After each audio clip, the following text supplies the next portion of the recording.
Мектеп оқушыларының жазғы демалысын тиімді өткізу мақсатында облыстық тарихи өлкетану музейі Village Life экскурсиялық жобасын жүзеге асыруда. Осы жоба аясында жеткіншектер Шиелі ауданында болды. Қаланың балалары ауылға келіп бір күнде 3 мұражайды аралады.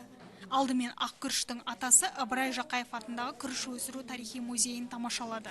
Онда балалар Даңғайыр Дихан 2 мәрте социалистік еңбек ері Ыбырай атамыздың өмірін өзі ұстап тұтынған заттарын көрді. Мұнан соң еңбек ардагері, қолөнер шебері 68 жастағы Шырын Жәрімбетованың әңгімесін тыңдап, жүн сабау мен жіп иіру процестерінің қалай болатынын көрді.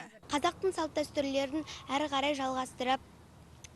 жалғастырып, оның ішінде маған жүн сабау өте қатты ұнады. Шырын апаның айтқан кеңестерін тыңдап, келесі жолы ағаттық жібермеуге тырысамын. Мектепке барған кезде мен еңбек сабағында сол жүн сабауды қолға алсам деген ниетім бар. Ата-бабасының өмірі қалай өткен,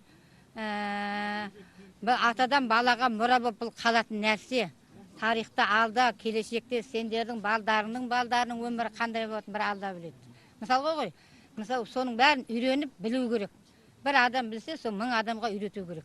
Келесі нысан Сырнайы мен саз төккен Нартай Бекежанов музейі. 2 қабатты арнайы шығыстық әдіспен соғылған музейдің ішінде 15 мыңнан аса жәдігер сақтаулы екен. Жас саяхатшылар ақын, әнші әрі композитор Нартай Бекежановтың өмірімен танысып, оның өмір жолынан көп мағлұматтар алды.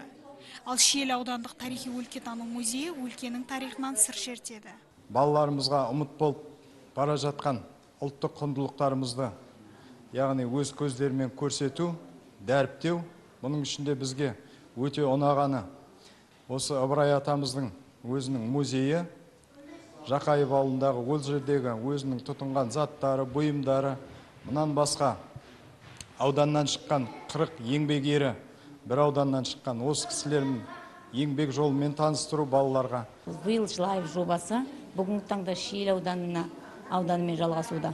Бір күндік интернет желісінен балаларды айыру, және де ауыл тыныс тіршілігімен танысу, мал шаруашылығын өз көздерімен көру болып табылады. Балалардың саяхаты әрі қарай жалғасты. Олар жылқы шаруашылығымен айналысатын Нұрлан Махмұтұлының шаңырағына тоқтады. Мұнда жас саяхатшылар биенің қалай сауылатынын көрді. Қымыздан сіміріп тұрып, ыстық ірімшіктен жеді. Ал ауыл ақсақалы балаларға сәйгүлікке міну мәдениетін түсіндірді. Мына жылқыны жүгенсіз басқара алмайсың, игере алмайсың. Жылқыны мінгеннен кейін оны басқару үшін, оны оңға, солға бұру керек, оны я тоқтату керек, я шапқанда жаңағы өзіңде мықтылық ұстап отыратын, мынау машинедегі тізгін сияқты, үрел сияқты, былайша айтқанда. Машинаның үрелі болатын болса, бұл жылқының үрелі мына тізгінде тұр, жүгенде тұр. Өте қызық болып отыр, бірақ аттарды қалай сауатындары маған бәрі қызық болып отыр. Аттарды сипалап, тамақ беру оларға.